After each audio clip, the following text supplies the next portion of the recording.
welcome, Brian.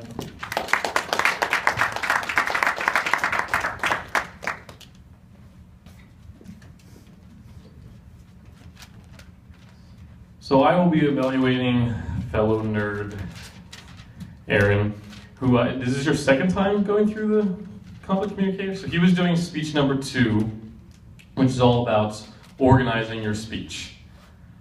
And working on a bit of a different level, right off the bat, you plan yourself, you had a really good energy coming right out of the door. You know, you took the pause you were telling us all about last week. You did have a moment where you paused your mind, but you didn't pause your body because your body was kind of leaned in. You hadn't quite planned yourself, but you quickly grabbed that and planned yourself.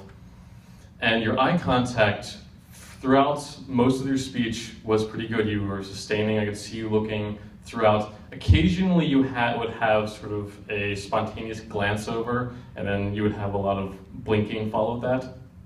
But for, I'd say about 80-90% of it, you had very good sustained eye contact throughout. As you were going through your story and your transition, you had very good use of humor. You also had very good, your pacing and your vocal variety kind of like changed. It wasn't ever boring. And I felt myself actually thinking at one point in the speech when you're telling the story, I was like, I really want to know what's going to happen next. I really want to see where he's bringing this. You really captured me in particular. I really wanted to see how you were going to tie this all in at the end. And you did. At the end, it felt very well tied together and felt very inspirational, but also it didn't feel like you didn't feel like you were preaching to us. It felt very, with your use of humor and your lightheartedness about it, it felt very relatable to, I think, everyone. I think it's something that we all can take from. You know, we all are trying to be that person. You know, how can I impress the girl or that guy or my boss or all these places where we're trying to go. It's a very, very good and very relatable message.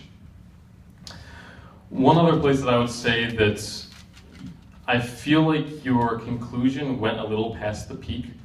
There was a point where I was like, oh, okay, this is going to be it. You landed it, and then you think you had a joke to someone in the audience because I think they laughed. And then it felt like you kind of repeated yourself a couple times. It was still good. It was still delivered very well, but it was slightly redundant. I felt like you went past the climax just a little bit.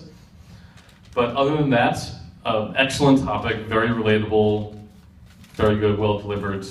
I loved it.